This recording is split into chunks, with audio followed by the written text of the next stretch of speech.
अस्सलामुअलैकुम। बोल न्यूज में मैं हूं जवाद कमाल और मैं हूं गौहर इशरात। हेडलाइंस आपने जानी, बुलेटिन का बाकायदा आगाज करेंगे। सबसे पहले पाक भारत जंगबंदी के बाद दोनों ममालिक के डायरेक्टर जनरल मिलिट्री ऑपरेशन आज राब्ता करेंगे। DGMO Major General Kashif Abdullah और भारतीय हम मनसब लेफ्टिनेंट जनरल राजीव घाई की हॉटलाइन पर गुफ्तगू होगी। जराये के मुताबिक फरीकैन 10 मई के जंगबंदी के फैसले की तफसीलात का जायजा लेंगे। हालिया कशीदगी के दौरान भी DGMOs के दरमियान 2 मरतबा राबिता हुआ। मज़ीद जानते हैं, सलमान नवाज हमारे साथ मौजूद है, नुमाइंदा खुसूसी। सलमान, बताइएगा इस बारे में, आज राब्ता होगा बाकायदा? जी बिल्कुल, पाकिस्तान और भारत के DGMOs जंदी के बाद आज पहली बार राब्ता करेंगे और ज़राए ने बताया है कि आज दोनों DGMOs की जो बातचीत होगी हॉटलाइन के ऊपर, उसमें जंगबंदी के बाद होने वाली जो पेशरफ्त है, ये जंगबंदी से होने वाली जो पेशरफ्त है, उसके बाद अब तक की जो ऑन ग्राउंड सिचुएशन है उसका जायज़ा लिया जाएगा और दोनों ममालिक की अफवाज को जो पहले की पोजीशन है उसके ऊपर ले जाने के हवाले से बातचीत होगी।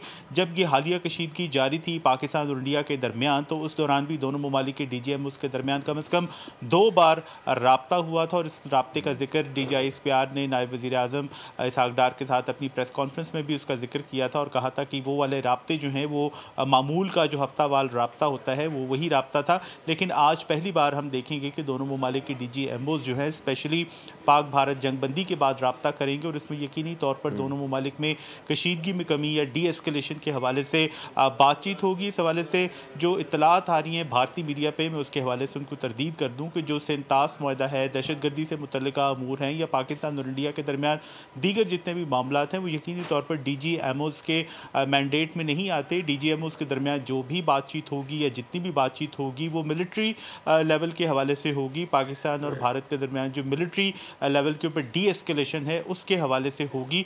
तो तवक्को की जा रही है कि दोनों ममालिक के DGMOs जो हैं जो मौजूदा सूरत हाल है मिलिट्री लेवल के ऊपर, उसमें कमी के लिए जो ऑन ग्राउंड सिचुएशन है उसको अपने मिलिट्री अंदाज के अंदर उसके ऊपर बातचीत करेंगे और इसमें एक अच्छी पेशरफ जो है दोनों ममालिक के दरमियान कशीदगी में कमी के लिए सरहदों के ऊपर LOC से लेकर नीचे हमारी जो मशरकी बॉर्डर है, इंटरनेशनल बॉर्डर है और ख़ासतौर पर वर्किंग बाउंड्री का मैं जिक्र करूँ तो इन तमाम तर मकामात पर जहाँ पर पाकिस्तान और भारत की अफवाज आमने सामने थी, जहाँ पर फायरिंग का तबादला हुआ, जहाँ पर एक दूसरे को निशाना बनाया गया, तो उन तमाम मामलात को आज की जंगबंदी के तनाजुर के हवाले से देखा जाएगा और जंगबंदी को किस तरह से परमानेंट किया जा सकता है, इस हवाले से किस तरह से पेशरफ्त हो सकती है, ये तमाम उमूर आज की जो बातचीत है दोनों ममालिक के DGMOs के दरमियान इसमें ये तय किए जाएंगे। जी हाँ, सलमान अबान अपडेट कर रहे थे, आपका शुक्रिया। पाकिस्तान ने सीज फायर की कोई दरख्वास्त नहीं की। तर्जुमान अफवाज पाकिस्तान की प्रेस कॉन्फ्रेंस, कहा कि हमारी जवाबी कार्रवाई पर भारत ने जंगबंदी की दरख्वास्त की। हमने वाज़ेह किया, पहले हम भारतीय जारियत का जवाब देंगे। हमने उन मकामात को निशाना बनाया जहां से पाकिस्तान पर हमले हुए थे। हमने 26 भारतीय फौजी अहदाफ को निशाना बनाया। DGI ISPR ने भारतीय पायलट के पाकिस्तान की तहवील में होने की तरदीद भी कर दी। Pakistan gave a very clear response that we will communicate back only after we have given the response that this and retribution that this act deserves. Bharat के 26 अहम फौजी अहदाफ को निशाना बनाया गया। वो तनसीबात जो पाकिस्तानी शहरियों को निशाना बनाने के लिए इस्तेमाल हुई और वो तनसीबात जो पाकिस्तान में दहशतगर्दी को फ़रोग देने में इस्तेमाल होती हैं। So I can confirm you very clearly, we don't have any pilot in custody. This is all social media chatter. This is all part of the multiple source of fake news and propaganda that has been generated. Kashmir Pakistan और भारत के दरमियान flash point है। DGI ISPR lieutenant general Ahmed Sharif Chaudhry ने वाज़ेह कर दिया है, कहा कि मसला कश्मीर के हल तक पाकिस्तान और भारत में अमन नहीं आ सकता। मसला कश्मीर का हल कश्मीरियों की उमंगों के मुताबिक हल हो जाना चाहिए। सेंतास मुआहदे पर हुकूमत की पोजीशन वाज़ेह है, कोई भी जारियत की गई तो मुसल्लह अफवाज तैयार है। Kashmir remains central to the dispute between India and Pakistan, and peace between India and Pakistan will always elude till the time there is not the resolution of the Kashmir as per the United Nations resolutions and as per the will of the people of Kashmir. So that is important to understand. Till the time that is not done, there cannot be enduring peace between India and Pakistan. which needs to be resolved, which needs to be as per the will of the people of the Kashmir. The position of the government of Pakistan on the Indus Water Treaty is absolutely clear.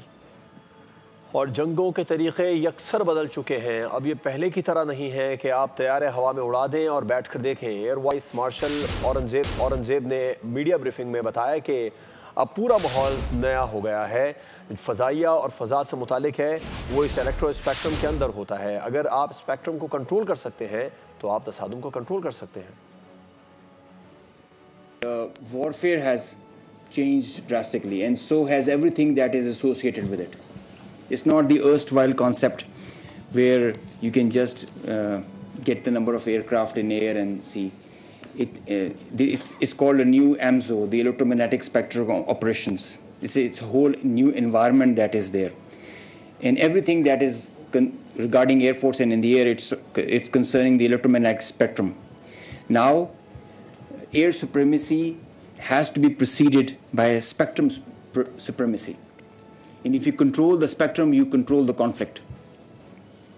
So Pakistan Air Force, and especially this is a thing that is pursued so vigorously by Chief of the Air Staff, that we have to have that spectrum warfare capability. And you saw how we manifested it. It is a combination of EW, space, cyber, air, land, and sea, command, control, communication, infrastructure, information. All these things, they are in the wider spectrum of electromagnetic operations. भारतीय बहरी जहाज 400 nautical mile Pakistan की समुद्री हुदूद से दूर था। Vice admiral रब नवाज की DGISPR के हमरा प्रेस कॉन्फ्रेंस कहा कि समुद्री हुदूद से कोई भी जाहिरियत होती तो बर वक्त जवाब मिल जाता। पाक नेवी की तैयारी देखकर ही दुश्मन को आगे बढ़ने की हिम्मत ना हुई। वो इंडियन मीडिया ने तो आपने देख लिया था कि वो कराची पे वो और बाकी भी लाहौर की बंदरगाह पे भी कब्जा कर लिया था, जो आपने देखा उस पर। तो वो तो लेट्स कीप दैट असाइड।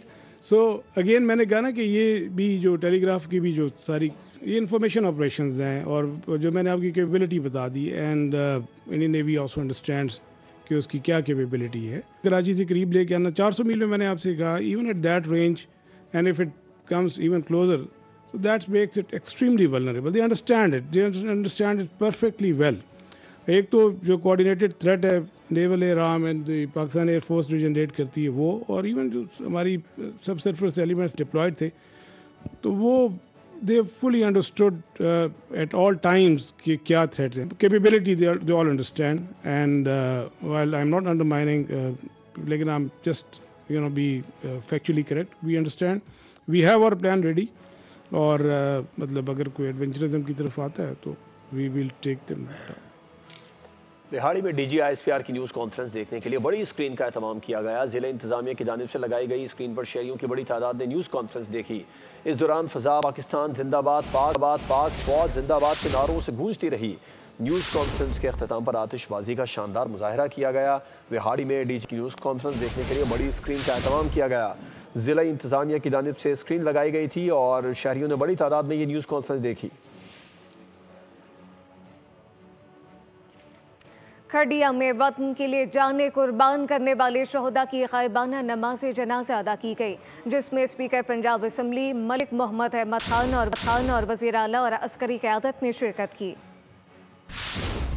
खड्डियाँ खास में शहदा की गायबाना नमाज जनाजा के मौके पर स्पीकर पंजाब असम्बली मलिक अहमद खान का कहना था, आज मेरी जिंदगी का काबिल फ़ख्र दिन है। अगर कोई जंग मुसल्लत करेगा तो इसके दांत खट्टे करेंगे। सियासी और फौजी क़यादत का और अवाम पाकिस्तान का ये सबसे बेहतरीन लम्हा है जब आप सर फ़ख्र से बुलंद करके ये कह सकते हैं कि बनियानुल मरसूस, ये सीसा पिलाई हुई दीवार है और इंशाअल्लाह ये दीवार ऐसे ही आईनी रहेगी। लोगों ने मुसल्लह फाश की काबिल सताइश कारकर्दगी को सराहा, कहा इस जज्बे को कोई शिकस्त नहीं दे सकता। नमाज जनाजा के बाद शहदा की दर्जात की बुलंदी के लिए दुआएं भी की गईं। मैदान जंग में मार खाई, मीडिया वॉर में हजीमत उठाई, गोदी मीडिया AI से झूठ फैलाता रहा और फैक्ट चेक से पर्दा उठाता रहा, और एक माह बाद जाली खबरों से गुब्बारे से हवा निकलती रही सही कसर जर्मन मीडिया की रिपोर्ट में पूरी कर दी। को कहीं का ना छोड़ा, फैक्ट चेक ने सच्चाई मुंह पर दे मारी। भारतीय मीडिया ने जिल्लत पर ही बस न की। DGISPR की न्यूज़ कॉन्फ्रेंस पर मर्जी के अल्फाज मुसल्लत करना चाहे, मगर फैक्ट चेक ने यहाँ भी ढोल का पोल खोला। भारतीय मीडिया फिर भी ना सुधरा। अब की बार अमरीकी सदर पर AI का हरबा आजमाया। सदर ट्रंप से भारतीय जारियत की हिमायत करवाई, मगर हकीकी जहानत ने मसनूई जहानत को मात दे दी और ये मामला भी गुमराह कुन साबित हुआ और आखिरकार फेक खबरों की फैक्ट्री को ताला लगाना पड़ा। दफाई माहिरीन के मुताबिक बैनुल-अक़वामी मीडिया भारतीय झूठ को बेनकाब कर रहा है, जिससे भारत का असल और मकरू चेहरा सामने आया है। अमरीकी मिलिट्री ने भारतीय फौज की कमजोरियां गिनवा दी। कहा कि पाकिस्तान और भारतीय अफवाज की तरबियत में वाज़ेह और बहुत बड़ा फर्क है। भारतीयों की शिकस्त में घमंड गुरूर का अंसर बहुत बड़ी हद तक पाया जाता है, जबकि भारतीय वज़ारत ख़ारजा ने भारत को आलमी सतह पर तन्हाई का शिकार कर रखा है। भारत पाकिस्तान से बेहतरीन तस्वुर किया जाता रहा, हकीकत में भारत पाकिस्तान से बदतर निकला। अमरीकी मिलिट्री जरीदे नेशनल इंटरेस्ट ने भारतीय अफवाज का पोस्टमार्टम कर दिया, एक एक करके तमाम खामियां गिनवा दी। पाकिस्तान ने अपनी सलाहियतों का लोहा मनवा लिया। लिखा, भारत के पास यूरोपीय और रूसी साख्ता जदीद हथियारों का इम्तिजाज है, लेकिन तरबियत का फुकदान है। पाकिस्तान को चीन और तुर्की की मदद हासिल रही।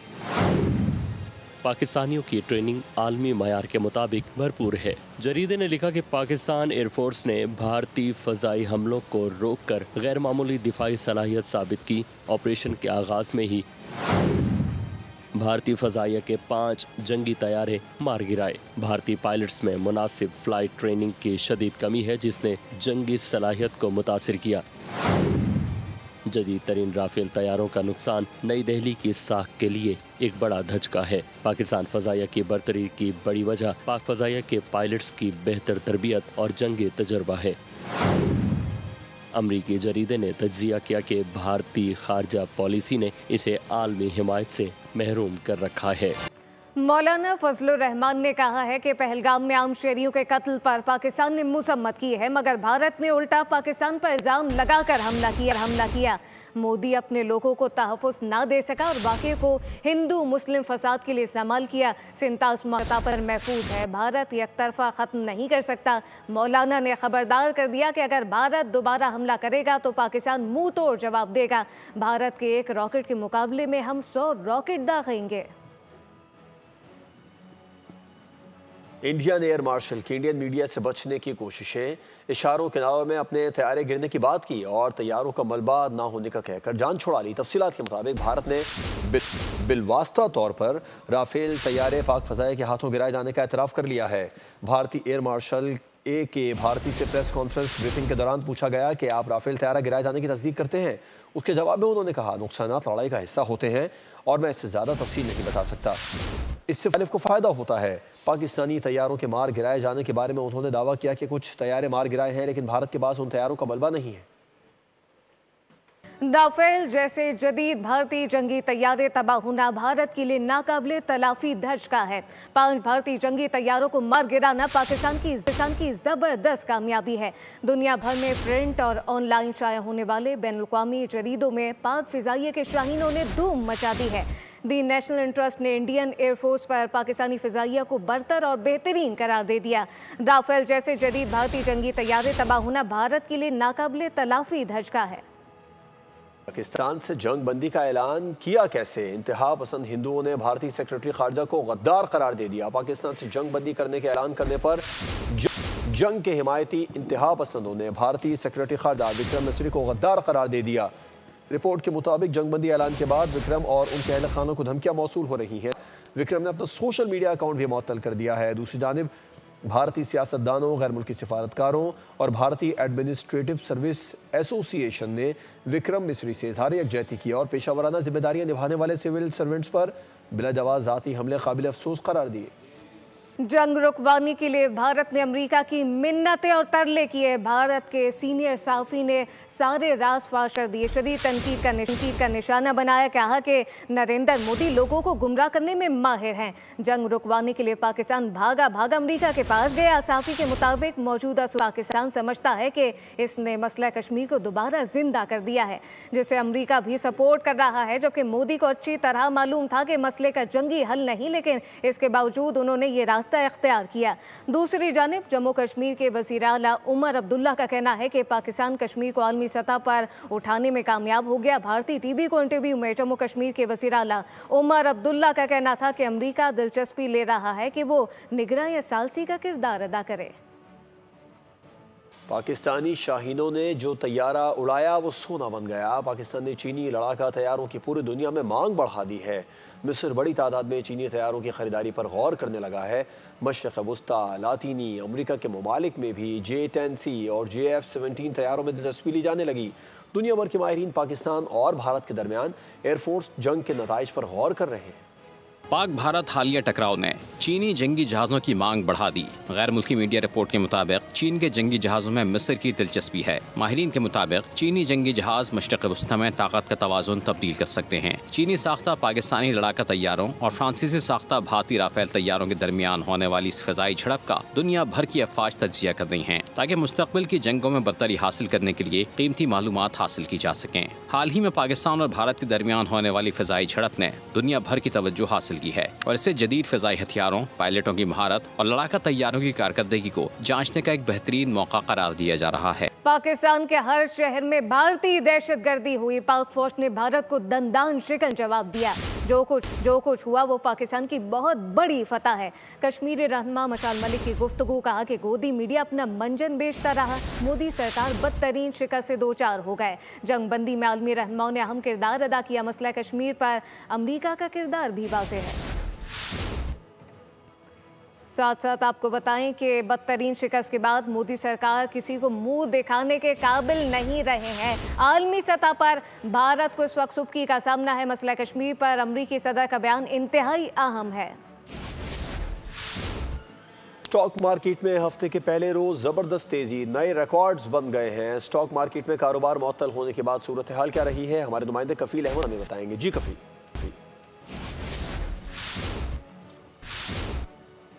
भरपूर अगर हम कहें के बाद स्टॉक मार्केट का आज जो पहला दिन है उसमें रिकॉर्ड इजाफा जो है वो देखा गया। 9,932 पॉइंट का इजाफा जो है ट्रेडिंग के आगाज़ पे हुआ और मार्केट 1,17,000 तक जो है वो ट्रेड हुई है।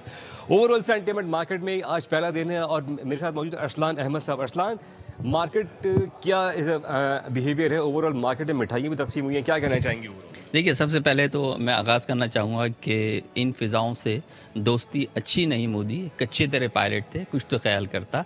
ठीक है, इसके बाद आज हमने देखा कि तारीख की बुलंद तरीन इंडेक्स का आज ओपनिंग हुई है। 9,000 से ज़ायद पॉइंट्स का आज इजाफा हुआ है। 1,17,000 की सतह को भी मार्केट ने टच किया। हमने इकोनॉमिक फ्रंट के ऊपर भी जो है ना वो फतह ली है। एक IMF की जो काफ़ी टाइम से जो वो चल रही थी हमारी उसको कहते हैं कि बेल आउट, जी बातचीत चल रही थी और हमारा जो कल लोन था वो भी अप्रूव हो गया और इसके साथ साथ हमारी जो रेमिटेंस आई हैं वो भी रिकॉर्ड आई हैं। अब चाहे आप इन्फ्लेशन की बात करें, हमारे करंट अकाउंट की बात करें, तो थ्रू आउट जो हमारा इकोनॉमिक जो साइकिल था वो बहुत स्ट्रॉन्ग था। अरसलान अहमद मेरे साथ मौजूद थे जिनका कहना है कि मार्केट में सेंटीमेंट पॉजिटिव है। इतना बड़ी जो आपका शुक्रिया तफसीलात के लिए। पाक फौज से इजहार यकजहती के लिए सेप्को रोहड़ी सर्कल की जानिब से रैली निकाली गई। सेप्को मुलाजमीन ने पाक फौज के हक में नारेबाजी की। हमारे नुमाइंदे शाहिद अली मौजूद हैं, उनसे बात कर लेते हैं। शाहिद, कैसा जज्बा है सेप्को मुलाजमीन का?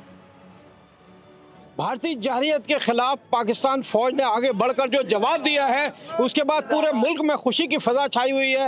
हर तरफ जो है पाक फौज के साथ इजहार यकजहती किया जा रहा है। इस वक्त हम सेप्को सखर में मौजूद हैं। सेप्को के वर्कर जो हैं वो यहाँ पर नारे भी लगा रहे हैं। बात कर लेते हैं। ऐसी रोड़ी हमारे साथ मौजूद है। पहले दिन उसका राफेल हमने तबाह कर दिया, उसने फ्रांस को जलील करा दिया। दूसरे दिन हमने 77 इसराइली ड्रोन तबाह किए, इसराइल को उसने जलील कर दिया।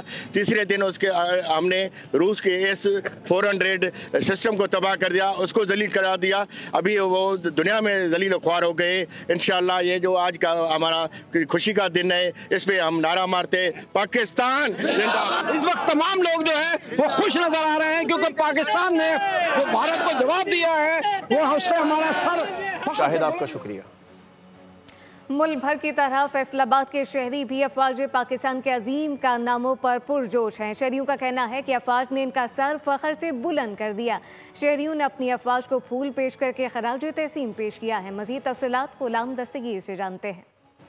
बिल्कुल बुज़दिल दुश्मन के खिलाफ जंग जीतने के बाद पूरी कौम को अपनी अफवाज पर फ़ख्र है। पूरी कौम जो है वो खुश है, जश्न मनाया जा रहा है। गुज़श्ता रोज़ भी रैलियाँ निकाली गई। इसके साथ साथ जहाँ कहीं भी पाकिस्तानी शहरी जो हैं वो बैठे हैं, अपनी अफवाज की फतूहात की बात कर रहे हैं। मार्केट में हम आए हैं, मार्केट में जाते हैं, शहरियों से बात करके आपको उनके जज्बात सुनाते हैं, वो क्या कहते हैं। हम सर बहुत अच्छे लफ्ज़ों से पाकिस्तान का शुक्रिया अदा कर रहे हैं, पाक फ़ौज का शुक्रिया अदा कर रहे हैं, जिन्होंने अपनी जानों पर खेल के हमें सुकून फरमाया और हमारे साथ तामन किया।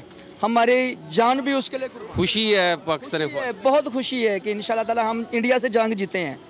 हमें अपने साथ लोगों ने हाथों में फूल पकड़े हुए हैं। हम जो पाकिस्तान की फ़ौज के लिए, पाक आर्मी के लिए हमारी जान भी कुर्बान है, ये फूल भी कुर्बान। बहुत शुक्रिया। पाकिस्तान पर भारतीय हमलों के खिलाफ ब्रसेल्स में मुकीम पाकिस्तानियों ने भारतीय सफारत खाने के बाहर एहतजाज किया। मुजाहरे में पाकिस्तानी कम्यूनिटी ने बड़ी तादाद में शिरकत की। उन्होंने इस अज़्म का इजहार किया कि दुनिया भर में भारत के मकरू अज़ाइम बेनकाब करते रहेंगे। आलमी बरादरी भारतीय जारहियत का नोटिस ले।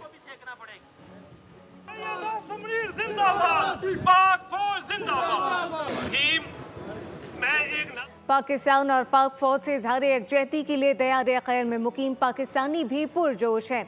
यूनान में पाकिस्तानियों की जानिब से रैली निकाली गई। एथेंस की फिजाएं पाकिस्तान जिंदाबाद के नारों से गूंज उठी। पाकिस्तान सुपर लीग सीजन 10 के बकिया 8 मैचेस के इनेकाद का फैसला 1-2 रोज़ में होने का इम्कान है। ज़राए के मुताबिक बकिया मैचेस लाहौर और रावलपिंडी में रीशेड्यूल किए जाएंगे। माली मामलात के सबब PSL 10 को हर सूरत मुकम्मल किया जाएगा। गैर मुल्की खिलाड़ी दस्तयाब न हुए तो मुकामी प्लेयर्स के साथ लीग को मुकम्मल किया जाएगा। ज़राए ने बताया कि फ्रेंचाइज़ गैर मुल्की खिलाड़ियों के साथ मुसलसल राबिते में हैं और उनकी दस्तयाबी को यकीनी बनाया जा सके। पाक भारत कशीदगी के बायस PSL के बाकी मैचेस इब्तदाई तौर पर दुबई मुंतकिल किए गए, बाद अज़ां गैर मुइना मुद्दत के लिए मुलतवी कर दिए गए थे।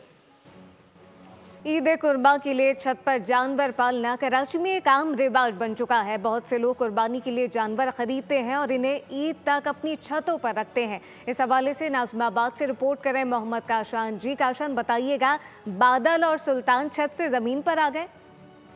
जी बिल्कुल, देखें ईद कुर्बा की आमद है और ईद कुर्बा की आमद के साथ ही जिन शहरियों की जानिब से अपनी छत पर जानवर पाले जाते हैं उनको उतारने का अमल शुरू हो जाता है। इस कैंप पे आपको मिलवाते हैं नाज़िमाबाद के रिहायशी एजाज से, जिनकी 4th मंजिला इमारत है और ये हर साल उस पर जानवर पालते हैं। उनसे हम खुसूसी बात करते हैं। अच्छा सर, ये बताइएगा इन जानवरों को आप क्या खिलाते हैं? इनको दलिया, टुकड़ा, छिलका, अट्टी वगैरह, ये कुट्टी वगैरह, ये सब बंडा बना के देते हैं इनको। अच्छा, इनकी क्या उम्र थी, क्या एज थी इनकी जो आप इनको ऊपर लेकर आए, वो भी ज़रा बताइए। ये 2 दांत थे, 2 दांत पिछले साल 2 दांत थे, इनको ऊपर लेकर आए, अब ये 6 दांत हो गए। ये बताइए कि ये जानवर जो हम देख रहे हैं, बड़ी बड़ी इसकी सींगें, कौन सी नस्ल का जानवर है? ये क्रॉस है, ये कंकरेट क्रॉस है। हाँ, जो सेकंड हम देख रहे हैं वो देसी जानवर है, वो साहिवाल है, चोलिस्तानी। जी हाँ जी। ठीक है। तो कितने साल से ये पालने का सिलसिला जो आपने शुरू किया हुआ है? ये तकरीबन मैं 18-19 साल हो गए मुझे। मैं इसी तरह जानवरों पर छत पे पालता हूँ। इन जानवरों को जो है सारा साल छत पर पाला जाता है, खिलाई पिलाई की जाती है। जब ईद कुर्बा के दिन करीब आते हैं तो इन जानवरों को क्रैन की मदद से मोहम्मद काशान, बहुत शुक्रिया। ईद कुर्बा आते ही मवेशियों की खरीदारी का सिलसिला तेज़ हो गया है। बकरा मंडी में कम आमदनी वाले भी जानवर खरीद सकते हैं। इस वक्त बोल न्यूज़ के नुमाइंदे खुर्रम गुलजार बकरा मंडी में व्यापारी के साथ मौजूद हैं, उनसे बात कर लेते हैं। खुर्रम, बताइए। जी बिल्कुल, हम लियाकताबाद की बकरा मंडी में मौजूद हैं। यहाँ मुख्तलिफ़ किस्म के हमने बकरे देखे जो कि कुर्बानी के लिए बिलखुसूस लाए गए हैं। अच्छा, बात की जाए तो साल के 12 महीने इस लियाकताबाद में बकरा मंडी होती है, लेकिन बकरा ईद के हवाले से यहाँ पे खुसूस तौर पे जो है वो बकरे लाए जाते हैं। सिंध के मुख्तलिफ़ शहरों से यहाँ पर बकरे लाए जाते हैं। यहाँ पे भाई मौजूद, उनसे बात करते हैं। अच्छा ब्रदर, ये बताइएगा कि बकरा ईद के हवाले से आप यहाँ पर बकरे जो है वो लाए गए हैं, सिंध के मुख्तलिफ़ शहरों से आप लोग बकरे लेकर आए, तो सबसे सस्ता बकरा जो है वो कितने का मिल जाएगा? ये 20 तक 25 तक है हमारे पास कुर्बानी के लिए। 20,000 25,000 में मिल जाएगा बकरा आपके पास? जी मिल जाएगा। उसके अंदर लाख में भी है, 80,000 पे भी है, 75,000 पे भी है। हमारे पास एक से एक वैरायटी भी है और मुख्तलिफ रेट भी है। मतलब ये सहूलत भी है कि जिसके पास नहीं है वो कुर्बानी करना चाहता है तो वो 20,000 रुपये में यहाँ पर इनके पास लियाकताबाद 10 नंबर पे इनका जो है वो बकरा मंडी लगी हुई है। और ये कहते हैं, बहुत शुक्रिया। न्यूज़ बुलेटिन से फिल वक्त। मज़ीद खबरों और अपडेट्स के लिए विजिट कीजिए हमारी वेबसाइट bolnews.com। आप देखते रहिए बोल न्यूज़।